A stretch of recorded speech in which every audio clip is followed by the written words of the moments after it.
नमस्कार। हम आज आपको श्री शिव पुराण के अंतर्गत 15वां अध्याय लेकर उपस्थित हैं। आप लोग इस अधिक मास में मेरे द्वारा कहे जाने इस रुद्र संहिता युद्धखंड से 15वें अध्याय का पाठ श्रवण करें और भोलेनाथ का आशीर्वाद प्राप्त करें। ओम नमः शिवाय। श्री शिवाय नमस्तुभ्यं। श्री शिवाय नमस्तुभ्यं। श्री शिवाय नमस्तुभ्यं। श्री शिवाय नमस्तुभ्यं। ओम श्री गणेशाय नमः। श्री सरस्वत्यै नमः। श्री सांब शिवाय नमः। श्री सूत जी नमः। श्री व्यास जी नमः। श्री सीतारामाय नमः। श्री राधे कृष्णाय नमः। श्री परमात्मने नमः। श्री शिवाय नमस्तुभ्यं। ओम नमः शिवाय। अथ पंचदशो अध्याय। अब आप 15वां अध्याय का श्रवण करें। इसमें आपको हम बताते हैं संक्षेप में राहु के शिरच्छेद तथा समुद्र मंथन के समय के देवताओं के छल को जानकर जलंधर द्वारा क्रुद्ध होकर स्वर्ग पर आक्रमण, इंद्र आदि देवों की पराजय, अमरावती पर जलंधर का आधिपत्य, भयभीत देवताओं का सुमेरु की गुफा में छिपना। इसके अंतर्गत अब आप लोग सनत कुमार जो कह रहे हैं वो आप लोग सुने। सनत कुमार बोले, एक बार वृंदा का पति वह वीर तथा उदार बुद्धि वाला समुद्रपुत्र जलंधर अपनी पत्नी वृंदा एवं समस्त असुरों के साथ बैठा था।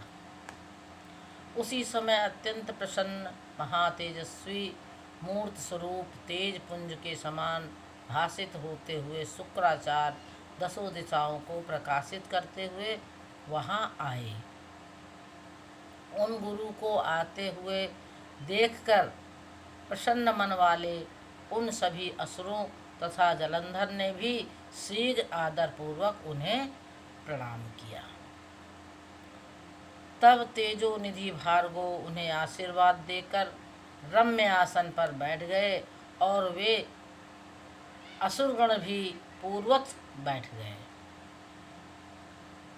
उसके बाद स्थिर तथा उत्तम शासन वाला वह वीर सिंधु पुत्र जलंधर प्रेम से अपनी सभा को देखकर प्रसन्न हुआ। वहाँ बैठे हुए सिर कटे राहु को देखकर उस दैत्यराज समुद्रपुत्र ने शीघ्रतापूर्वक शुक्राचार्य से पूछा। समुद्रपुत्र कौन है? जलंधर। अब जलंधर बोला, हे प्रभु, हे गुरु, राहु के सिर को किसने काटा? हे गुरु, उस संपूर्ण वृत्तांत को मुझे ठीक ठीक बतलाइए। ये शिव पुराण के अंतर्गत कथा है, आप लोग सुनिए। सनत कुमार बोले, समुद्रपुत्र जलंधर का यह वचन सुनकर भृगुपुत्र शुक्राचार्य शिव जी के चरण कमल का स्मरण करके यथार्थ रूप में कहने लगे। अब शुक्राचार्य बोले, सुनिए, हे जलंधर, हे महावीर, हे असुरों के सहायक, तुम सुनो, मैं सारा वृत्तांत तुम्हें यथार्थ रूप से कह रहा हूँ। पूर्व समय में विरोचन का पुत्र तथा हिरण्याकश्यप का प्रपौत्र वीर बलवान और धर्मात्मा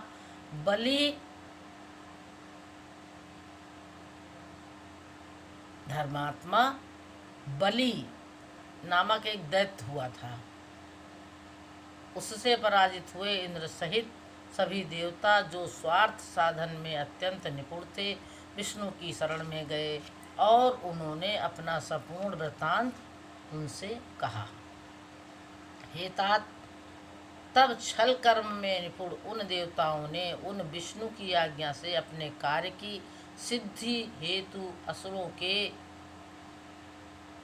साथ संधि कर ली। इसके बाद विष्णु के सहायक उन सभी देवताओं ने अमृत के लिए असुरों के साथ आदरपूर्वक समुद्र मंथन किया।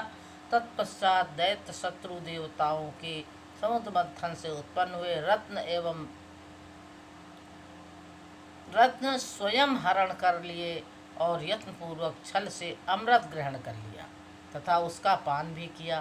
तदंतर अमृत पान से बलशाली हुए इंद्र सहित उन देवताओं ने विष्णु की सहायता से असुरों को पराजित कर दिया। इंद्र के सर्वदा पक्षपाती उन विष्णु ने देवताओं की सभा में अमृत पीते हुए राहु का सिर छेदन कर दिया। ये कथा तो आप लोगों को मालूम होगी कि राहु को किस प्रकार सर को धड़ से अलग किया गया, आदि कथाएं आप लोग सुनते रहते हैं। ये कथा हम शिव पुराण के अंतर्गत पढ़ रहे हैं, आप लोग सुनिए। तदंतर सनत कुमार बोले, इस प्रकार शुक्राचार्य ने अमृत के लिए देवताओं द्वारा कराए गए समुद्र मंथन, राहु के सिर छेदन, रत्नों के अपहरण, दैत्यों के पराभव और देवताओं द्वारा किए गए अमृतपान, इन सब का विस्तार पूर्वक वर्णन किया। तब अपने पिता समुद्र का मंथन सुनकर क्रोध के कारण रक्त नेत्रों वाला वह महावीर तथा महाप्रतापी समुद्रपुत्र जलंधर कुपित हो गया। इसके बाद उसने शीघ्र ही घस्मर नामक उत्तम दूत को बुलाकर उसने सारा वृत्तांत कहा। आत्मवान गुरु शुक्राचार्य ने बताया था कि तत्पश्चात बहुत प्रकार से सम्मानित करके तथा अभय देकर अपने उस कुशल दूत को उसने प्रेम पूर्वक इंद्र के समीप भेजा। उस समुद्रपुत्र जलंधर का वह बुद्धिमान दूत घस्मर बड़ी शीघ्रता से सभी देवताओं से युक्त स्वर्गलोक को गया। वहां जाकर वह दूत शीघ्र ही सुधर्मा सभा में पहुंचकर बड़े अहंकार के साथ देवराज इंद्र से यह वचन कहने लगा। घस्मर बोला, समुद्रपुत्र जलंधर सभी दैत्यों का अधिपति महाप्रतापी एवं महावीर है तथा शुक्राचार्य उसके सहायक हैं। मैं उसी वीर का घस्मर नामक दूत हूँ और वस्तुतः घस्मर नहीं हूँ। उसी वीर के द्वारा भेजे जाने पर मैं आपके पास आया हूँ। सर्वत्र अप्रतिहत ज्ञा वाले महान बुद्धिमान तथा संपूर्ण देवताओं को जीतने वाले उस जलंधर ने जो कहा आप लोग सुनिए। अब वो जलंधर बोला,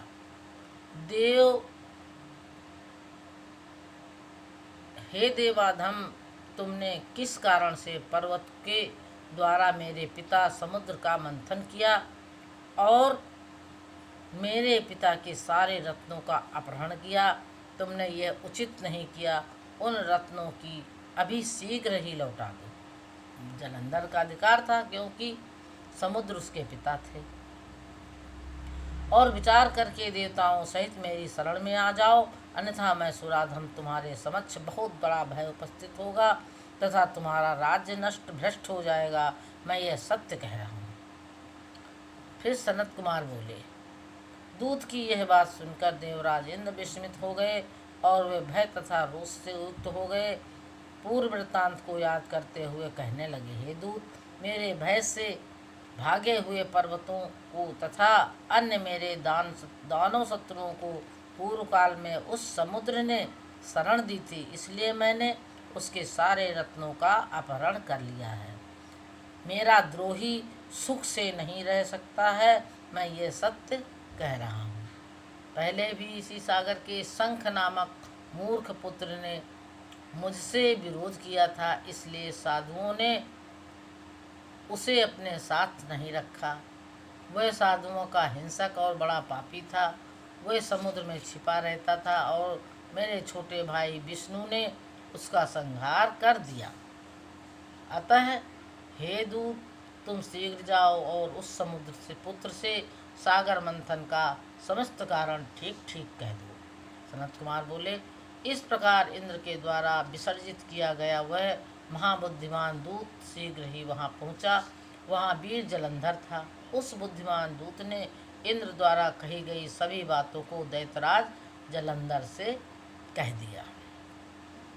इंद्र के वचन को सुनकर दैत्य के ओष्ठ क्रोध से फड़कने लगे। वे शीघ्र ही सभी देवताओं को जीतने की इच्छा से उद्योग करने लगा।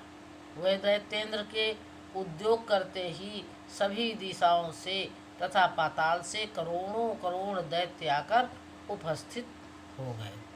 तत्पश्चात वह महावीर, महाप्रतापशाली समुद्रपुत्र जलंधर, सोम, मनिसोम आदि करोड़ों सेनापतियों के साथ देवताओं पर विजय करने के लिए निकल पड़ा।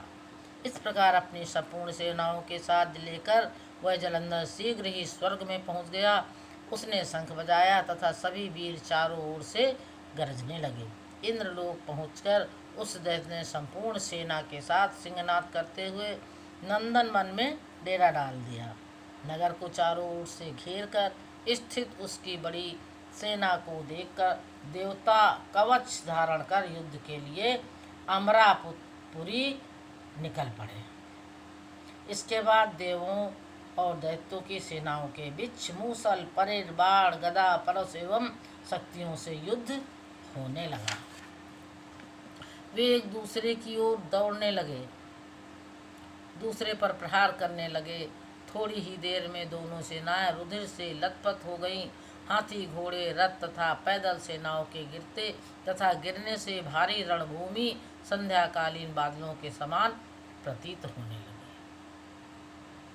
शुक्राचार्य अमृत संजीवनी विद्या के द्वारा अभिमंत्रित जल बिंदुओं से युद्ध में मारे हुए दैत्यों को जिलाने लगा। शुक्राचार्य के पास जो मंत्र था अमृत संजीवनी मंत्र, जिसको इस समय महामृत्युंजय मंत्र के रूप में जाना जाता है, उसकी सिद्धि थी शुक्राचार्य को। इसलिए शुक्राचार्य उस मंत्र के अभिमंत्रित जल से सबको जिंदा कर लेता था। अंगिरा भी द्रोण पर्वत से बारंबार दिव्य औषधियों को लाकर उनके द्वारा युद्ध में देवताओं को जिलाने लगा। तब जलंधर ने देवताओं को पुनर्जीवित होते हुए देख क्रोध में भरकर शुक्राचार्य से यह वचन कहा। अब जलंधर शुक्राचार्य से कहता है, सुनिए। हे गुरु, मेरे द्वारा युद्ध में मारे गए देवता कैसे जीवित हो जाते हैं? मैंने तो सुन रखा है कि संजीवनी विद्या आपके अतिरिक्त और किसी के पास है ही नहीं। तब सनत कुमार बोले, सिंधु पुत्र की यह बात सुनकर गुरु शुक्राचार्य ने प्रसन्नचित्त होकर जलंधर से कहा। शुक्राचार्य बोले, हे तात, ये अंगिरा बृहस्पति द्रोण पर्वत से औषधियों को लाकर देवताओं को जीवित कर रहे हैं। मेरी बात सत्य मानो हे तात। यदि तुम विजय चाहते हो तो मेरी हितकारी बात सुनो। तुम शीघ्र ही उस द्रोण पर्वत को अपनी भुजाओं से उखाड़कर समुद्र में डाल दो। समत्पाल बोले, गुरु शुक्राचार्य के द्वारा इस प्रकार कहा गया। वह दैत्येंद्र शीघ्र ही वहां पहुंचा जहां वह पर्वतराज द्रोण था। उसने वेग पूर्वक अपनी भुजाओं से उस द्रोण पर्वत को लेकर शीघ्र ही समुद्र में डाल दिया। शिव जी के तेज से संबंध में यह कोई आश्चर्य की बात नहीं थी। इसके बाद महावीर जलंधर विशाल सेना लेकर पुनः युद्ध स्थल में लौट आया और अनेक प्रकार के शस्त्रों से देवगणों का संहार करने लगा। तब देवताओं को मरा हुआ देखकर देव पूजित देवगुरु